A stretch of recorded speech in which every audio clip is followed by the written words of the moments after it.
Was the Garden of Eden on a mountaintop? Well, at least in later Israelite imagination, is certainly described as such. We have an example of that in Ezekiel 28, one of the chapters we read today if you're reading through the Bible with me.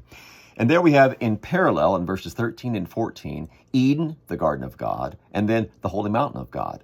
So Eden, the garden of God, and the holy mountain of God are the same place in Ezekiel 28. Even if you go back to Genesis 2, what flows out of Eden? A river, which divides into 4 different rivers, indicative of the fact that Eden sits on an elevated position. It's interesting how this idea of God's abode with his people on a mountain becomes a unifying theme for all of the scriptures. We start out with what we might call Mount Eden, where God is dwelling with his people, Adam and Eve. And then what replaces Eden? Well, Zion does. God's abode with his people there in Jerusalem on Mount Moriah or Mount Zion, these mountains around Jerusalem.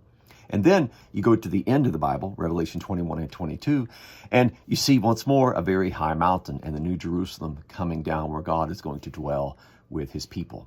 So from Genesis all the way to Revelation, this theme of God's abiding with his people on a mountaintop joins this whole salvation story together.